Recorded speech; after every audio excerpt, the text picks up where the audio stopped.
Hello बच्चों, let's read this question. The question is write 4 differences between biodegradable and non-biodegradable materials. तो यहाँ पे हमारा की कॉन्सेप्ट क्या हो जाएगा?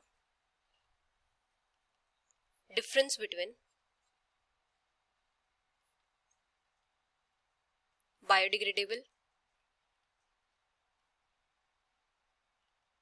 and non-biodegradable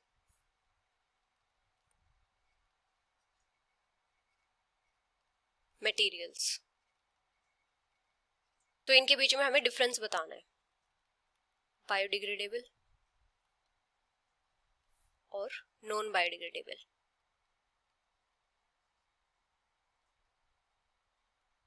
तो अगर हम बात करें बायोडिग्रेडेबल सब्सटेंसेस की, तो बायोडिग्रेडेबल सब्सटेंस कौन से होते हैं? ये इजीली डिकम्पोज हो जाते हैं बाय नेचुरल प्रोसेसेस या फिर माइक्रो ऑर्गेनिजम्स की हेल्प से. Can be decomposed bye micro organisms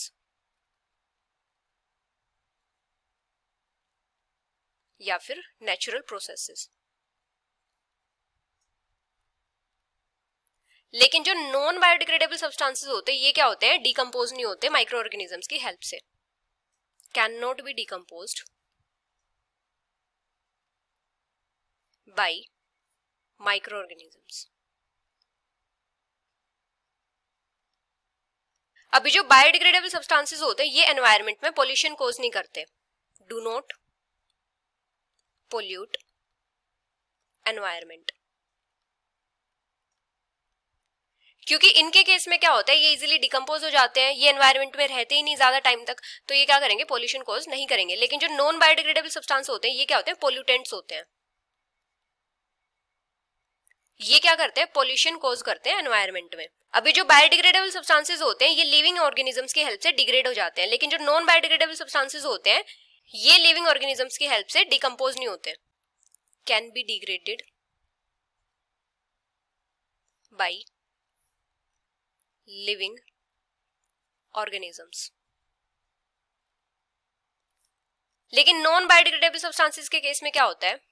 have no part with living organisms.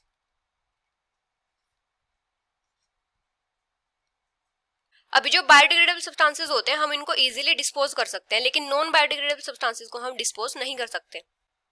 Can be disposed easily, can't be disposed easily. अभी डिग्रेडेशन के बाद जो बायोडिग्रेडेबल सब्सटेंसेस होते हैं कहाँ पे यूज होते हैं? जैसे फर्टिलाइजर्स की प्रोडक्शन में या फिर कंपोस्ट वगैरह बनाने में. Post degradation can be used for the production of fertilizers, manure वगैरह. लेकिन जो नॉन बायोडिग्रेडेबल सब्सटेंसेस होते हैं ये कहीं भी यूज नहीं होते. इनको हम सिर्फ यूज कर सकते हैं रिसाइकलिंग से, और इनकी जो रिसाइकलिंग होती है वो भी इजी नहीं होती. यहाँ पे क्या होता है? जो रेट होता है डिग्रेडेशन का, rate of degradation is slow and recycling is not easy. अभी अगर हम इनके एग्जांपल्स देखें तो बायोडिग्रेडेबल सब्सटेंसेस के एग्जांपल्स क्या होते हैं? जैसे फ्रूट्स, वेजिटेबल्स, जैसे पेपर. और नॉन बायोडिग्रेडेबल सब्सटेंसेस के एग्जांपल्स क्या होते हैं? जैसे प्लास्टिक या फिर जो केमिकल्स होते हैं. So this is the final answer. Hope you understood it well. Best of luck.